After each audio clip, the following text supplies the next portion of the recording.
Baik, Assalamualaikum warahmatullahi wabarakatuh. Kami dari kelompok 7 ingin menjelaskan dan memaparkan sebuah presentasi yang bertemakan profesi dalam bidang teknik kimia. Untuk memenuhi tugas prawas dalam mata kuliah pengantar teknik kimia. Sebelum kita masuk ke materi, kami ingin memperkenalkan anggota kelompok kami.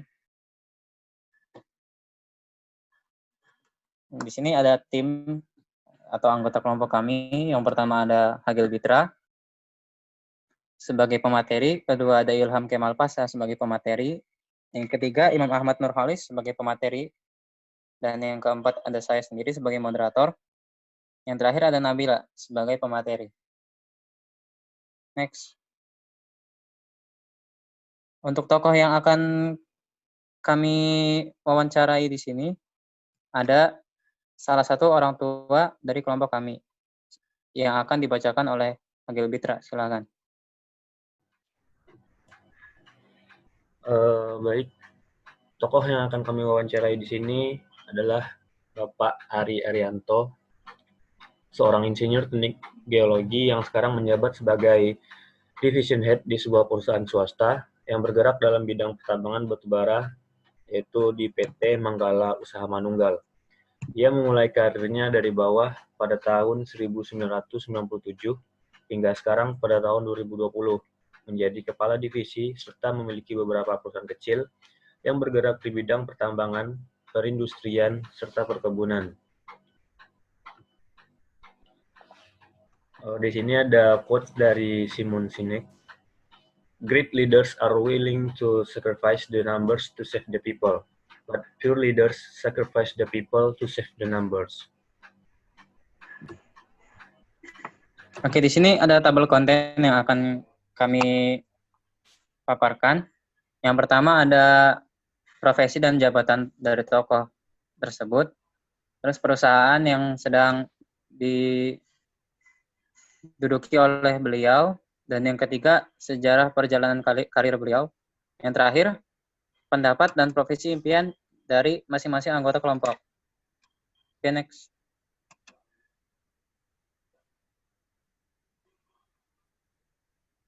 Nah, untuk bagian pertama, profesi dan jabatan beliau akan dijelaskan oleh Ilham Kemal. Silahkan. Ya, di sini saya akan menjelaskan yang pertama, mining kontraktor, division head. Berprofesi sebagai mining kontraktor dengan jabatan sebagai division head yang bertugas untuk mengatur dan mengelola kegiatan penambangan berkaitan dengan aktivitas pemindahan tanah dan pengangkutan bahan tambang batubara sesuai dengan permintaan konsumennya. Nah, konsumen di sini yang dituju adalah seperti PT PLN dan sebagainya yang berhubungan dengan sumber tenaga listrik atau pembangkit listrik tenaga uap. Ya, next. Next. Nah, ini bagian kedua tentang perusahaan yang sedang diduduki oleh beliau. Akan dijelaskan oleh Imam Ahmad. Silakan.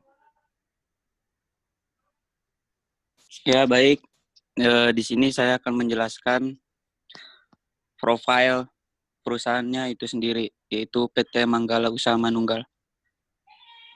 Dan di sini menggunakan bahasa Inggris, maka saya akan mentranslate-nya ke bahasa Indonesia.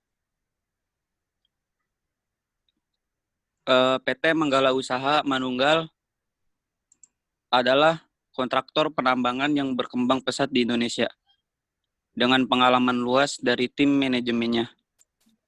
Tujuan utama dari PT Manggala Usaha Manunggal adalah untuk menyediakan layanan penambangan berkualitas tinggi, tepat waktu, dan efektif untuk melayani tambang rumah kami yang berbiaya murah. Manggala Usaha Manunggal menyediakan layanan pengambilan batu bara, penggalian, pembersihan, pemuatan, dan pengangkutan, pemindahan tanah atas, pembuangan limbah, dan pembentukan ulang. Ya. Next. Nah, yang ketiga ada perjalanan kehidupan karir beliau yang akan dijelaskan oleh Nabila. Silahkan. Selanjutnya ada perjalanan karir yang dilalui oleh Bapak Ari Arianto. Beliau memulai karirnya pada tahun 1997 sebagai mining engineer di PT PAMA, kemudian dilanjutkan pada tahun 2001 sebagai Engineering Department Head PT SIS, tahun 2003 sebagai Project Manager PT SIS, tahun 2008 sebagai Project Manager PT Buma, lalu di tahun 2011 sebagai Mining Manager PT Jembayan Muara Bara, dan 2014 hingga saat ini sebagai Division Head PT MUM. Iya, yang terakhir 2014 sampai 2020 sebagai Kepala Divisi di PT Manggala Usaha Manunggal. Next. Ini kisaran penghasilan yang didapatkan ketika awal berkarir di PT PAMA. Itu kisaran 30 sampai 32 juta per tahun. Dan yang terakhir ini sebagai kepala divisi di PT Manggala Usaha Manunggal, penghasilan per tahunnya adalah 1,1 sampai 1,5 miliar. Next. Di bagian terakhir, kami akan menjelaskan tentang pendapat kami atas beliau dan profesi impian kami. Next. Yang pertama ada Ilham Kemal, silakan. Ya, di sini saya akan memberikan pendapat saya tentang karyawan swasta dan menjelaskan profesi impian saya. Pendapat pribadi saya tentang karyawan swasta itu, ya seperti pada umumnya kita tahu, bekerja untuk suatu lembaga swasta. Bisa diartikan sebagai pekerja atau pegawai di suatu badan usaha atau perusahaan swasta yang dimana badan usaha dan perusahaan ini bergerak tidak dalam naungan pemerintah. Lalu pendapatan yang cenderung tinggi. Karena pendapatan yang cenderung tinggi ini menjadikan banyak orang ingin bekerja untuk perusahaan swasta. Lalu prestasi lebih dihargai. Yang diartikan bahwa di dalam suatu badan usaha swasta ini lebih menghargai kinerja dari pekerjanya. Sehingga tidak berpatokan pada berapa lama suatu karyawan itu bekerja dalam perusahaan tersebut. Nah, lalu untuk profesi impian saya itu sebagai Direktur Utama PT Pertamina Persero. Di sini saya ingin menjadi Direktur Utama Pertamina karena seperti yang kita tahu bahwa Pertamina adalah suatu perusahaan yang bergerak dalam bidang pertambangan, minyak, dan gas bumi. Saya ingin bekerja di perusahaan ini karena di daerah saya terdapat unit kilang minyak milik Pertamina. Saya ingin mengembangkan suatu potensi diri saya untuk daerah di mana saya tinggal. Karena dari yang saya lihat, kebanyakan pekerja di unit daerah saya itu lebih dominan orang dari luar daerah. Di sini saya ingin merubah pandangan itu, bahwa kita pun orang asli daerahnya bisa ikut bersaing dan mempunyai SDM yang mumpuni. Pada kilang unit Balongan ini, walaupun bukan yang terbesar dimiliki oleh Pertamina, akan tapi menjadi yang paling modern.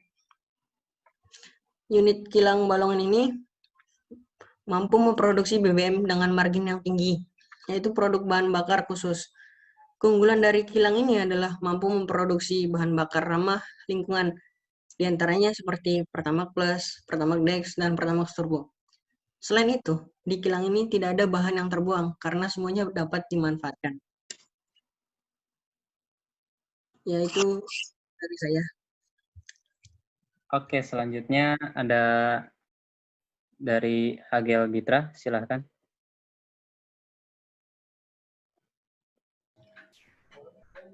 Baik, saya Agel Bitra akan memberikan pendapat pribadi tentang karyawan swasta.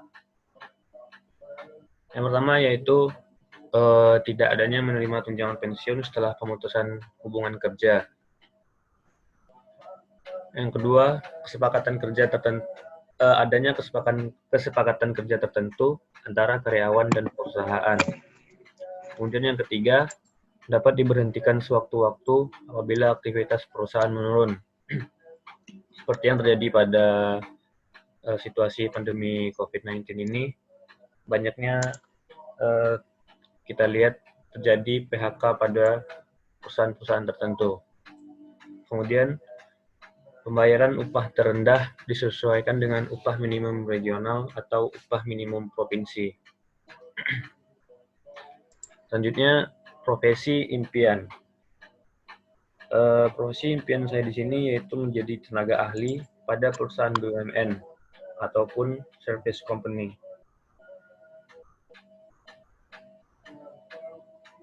Ya, mungkin sekian aja dari saya. Oke. Lalu yang ketiga ada dari Imam Ahmad. Silakan.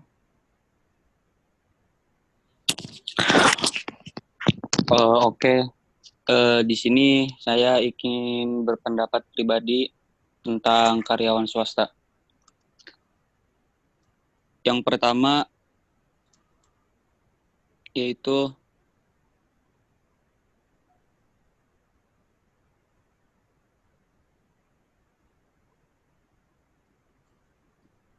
gaji relatif besar. Biasanya ketika kita bekerja di suatu perusahaan swasta, gaji relatif besar dibandingkan dengan negeri. Dan biasanya bebas bernegosiasi dengan pihak perusahaan sesuai dengan kinerja dan kemampuan yang dimiliki. Terus yang kedua, yaitu jam kerja yang tidak menentu. Meskipun dalam kerja ada batasan jamnya. Misalkan satu hari 8 jam atau 10 jam. Tapi terkadang ada lembur. Dan lembur ini juga menjadi sisi positif dan ada juga sisi negatifnya. Sisi positifnya yaitu bisa mendapatkan gaji tambahan. Dan sisi negatifnya mungkin ketika kita ada urusan atau apa, ketika ada lembur, kita tidak bisa mengurusi urusan itu. Terus yang ketiga, adanya PHK yang tidak terduga-duga. Seperti kasus sekarang, COVID-19 ini. Terjadi banyak PHK. Dan mungkin kebanyakan dari perusahaan swasta. Dan PHK ini juga mungkin karena persaingan pegawai juga dalam perusahaan swasta itu persaingannya sangat tinggi dan kemungkinan bisa terjadi PHK yang tidak terduga-duga. Terus yang keempat, cepat naik pangkat.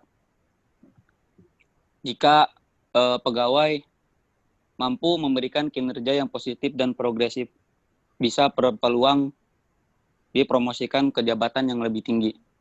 Dan yang terakhir, yang 5, yaitu tidak ada dana pensiun ketika sudah berhenti bekerja atau habis kontrak. Dan tidak dapat mendapatkan penghasilan meskipun sudah memasuki masa pensiun karena sudah terikat lagi dengan perusahaan di mana ia bekerja. Dan profesi impian saya yaitu menjadi CEO atau Direktur Utama PT Pupuk Ujang. Karena PT Pupuk Ujang ini berada di daerah saya. Dan PT Pupuk Ujang ini khususnya di bidang pupuk, di pertanian dan perkebunan. Dan kebetulan di daerah saya ini sektor industrinya kebanyakan di bagian perkebunan dan pertanian. Dan ingin menjadi entrepreneur, mempunyai perusahaan sendiri, khususnya di bidang kimia atau pertanian. Ya, terima kasih. Oke, selanjutnya. Pendapat pribadi dari diri saya sendiri. Yang pertama, sudah tentu penghasilan yang relatif lebih besar seperti yang dijelaskan pada sebelumnya tadi. Lalu yang kedua itu terpaut dengan waktu. Karena karyawan swasta itu bekerja atau bertugas sesuai dengan yang ditentukan oleh atasannya. Dan waktu kerjanya itu juga apabila satu hari tidak kerja itu akan berdampak kepada penghasilan per bulannya. Lalu yang ketiga, tentu saja karena pertambangan pasti lebih jauh dari keluarga, karena ada juga yang keluarganya yang di kota, tetapi karena pertambangan ini, jadi ia harus keluar pulau. Dan yang keempat, banyaknya interaksi dari luar pulau, bahkan dari luar negeri atau mancanegara. Dan ini juga berdampak positif bagi pekerjanya atau beliau, karena beliau bisa lebih mendapatkan banyak teman serta banyak ilmu dari orang-orang tersebut. Untuk profesi impian, saya ingin menjadi CEO atau direktur utama di sebuah perusahaan swasta. Kenapa swasta? Karena di swasta kami bebas berkarya sehingga lebih cepat berkembang baik dari sisi soft skill maupun hard skill. Karena di perusahaan swasta itu tidak terpaut dengan pemerintah. Jadi kita bisa mengekspresikan kreativitas kita sesuai dengan memberi instruksi kerja pada karyawan-karyawan untuk membuat perusahaan lebih maju juga tentunya. Dan kedua, sebagai entrepreneur. Kenapa sebagai entrepreneur? Karena ketika menjadi entrepreneur, tidak ada namanya perintah dari bos atau bebas. Kita bisa mampu mengekspresikan diri juga, seperti tadi CEO di perusahaan swasta. Lalu memiliki banyak hubungan juga terhadap orang-orang di sekitar kita atau orang lain. Dan kita juga bebas mengatur waktu untuk menjadi entrepreneur, sehingga bisa tidak jauh dari keluarga atau dari kerabat, seperti itu. Nah, yang keempat, lalu selanjutnya ada bebas dari rasa bosan. Entrepreneur itu kehidupan dinamis, tidak ada yang monoton. Jika menjadi entrepreneur itu, pasang surut pasti ada. Tetapi itu namanya juga meniti karir sebagai entrepreneur. Lalu yang terakhir, menjadi lebih percaya diri. Oke, mungkin itu aja dari saya. Next.